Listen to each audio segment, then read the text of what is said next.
সিংহের শক্তি, গাধার জোর আর সজারুর বুদ্ধি, শেষে কে জিতল? একদা এক গভীর বনে এক শক্তিশালী সিংহ রাজত্ব করত। তার গর্জন শুনে বনের সমস্ত প্রাণী ভয়ে থরথর করে কাঁপত। তার পাশে সবসময় একটি গাধা থাকত। সে ছিল তার বিশ্বস্ত সহচর। এই গাধা ছিল দেখতে বিশাল আর শক্তিমান, কিন্তু তার বুদ্ধিমত্তা ছিল খুবই সীমিত। সিংহ কোনো কঠিন কাজ বা ভারী বোঝা বহনের দরকার হলে গাধাকে ডাকত। অন্যদিকে বনের এক কোণে বাস করত একটা ছোট্ট সজারু।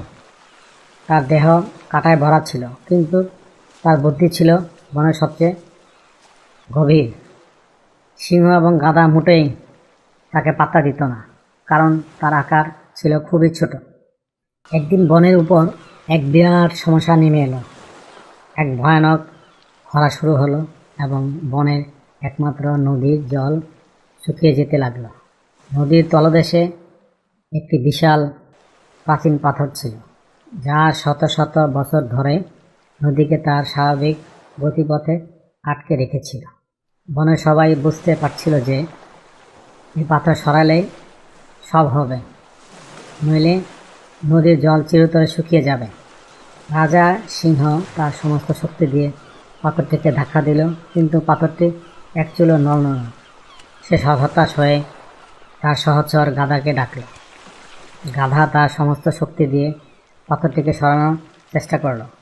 সে মাটিতে পা ঘষে, তার কাঁধ দিয়ে ধাক্কা দিয়ে, এমনকি মাথা দিয়ে গুঁতো দিয়ে দেখল, কিন্তু কোনো লাভ হলো না। গাধা তার ব্যথার জন্য খুবই লজ্জিত হলো। বনের সমস্ত প্রাণী অবাক হয়ে দেখল তাদের রাজা এবং সবচেয়ে শক্তিশালী সহচর সেও ব্যর্থ হলো। সবাই নিরাশ হয়ে যখন বসেছিল, তখন ছোট্ট সজারু সামনে এলো। সজারু সিংহের কাছে গিয়ে বলল, মহারাজ, মহারাজ, আপনার শক্তি হয়তো অসীম, কিন্তু এই পাথরকে সরাতে হলে শক্তি নয়, বুদ্ধির প্রয়োজন। সিংহ প্রথমে সজারুকে তাচ্ছিল্য করে বলল, তুমি এত ছোট হয়ে কিভাবে আমাদের এই সমস্যার সমাধান করবে? যাও, তোমার মতো ক্ষুদ্র প্রাণীর কথা এখানে অপ্রয়োজনীয়। কিন্তু সজারু দৃঢ়তার সহিত বলল, মহারাজ, বুদ্ধি হলো সবচেয়ে বড় শক্তি। যদি আপনি আমাকে একটা সুযোগ দেন, আমি আপনার এই সমস্যার সমাধান করে দেব। সিংহ সজারুর আত্মবিশ্বাস দেখে অবাক হলো। সে তাকে সুযোগ দিতে রাজি হলো। সজারু তখন বনের সমস্ত প্রাণীকে ডাকল এবং তাদের সবার কাছে একটি একটি করে ছোট্ট নুড়ি পাথর জমা করতে বলল।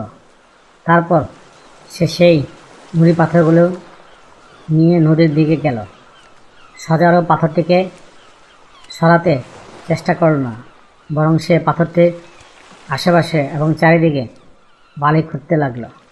তারপর সে পাখিদেরকে তাদের কাছে জমা করা নুড়ি পাথরগুলো ওই করে রাখা বালির গর্তে ফেলতে বলল। পাখিরা দলে দলে নুড়ির পাথরগুলো ফেলতে লাগলো।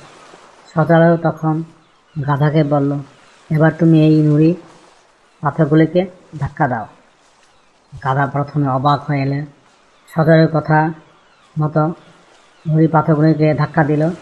নুড়ি পাথরগুলো একে অপরের সাথে ধাক্কা খেয়ে নদীর তলদেশে দুর্বল স্থানে গিয়ে আঘাত করল। আর তখনই এক জাদুর মতো শত শত বছরের পুরানো সেই বিশাল পাথরটি তার জায়গা থেকে সরে গেল। নদীর জল আর তার স্বাভাবিক গতিপথে চলতে শুরু করল। সবাই অবাক হয়ে দেখল যে কাজ সিংহ এবং গাধার শক্তি দিয়ে হয়নি, সে কাজ সজারুর সামান্য বুদ্ধিমত্তা দিয়ে সহজেই সমাধান হলো। সিংহ তার ভুল বুঝতে পারল এবং সজারুর কাছে ক্ষমা চাইল। সে সজারুকে বনের সবচেয়ে জ্ঞানী প্রাণী হিসেবে ঘোষণা করল। শেষ পর্যন্ত সিংহ বুঝতে পারল যে কেবল শক্তি দিয়ে সব কিছু জয় করা যায় না।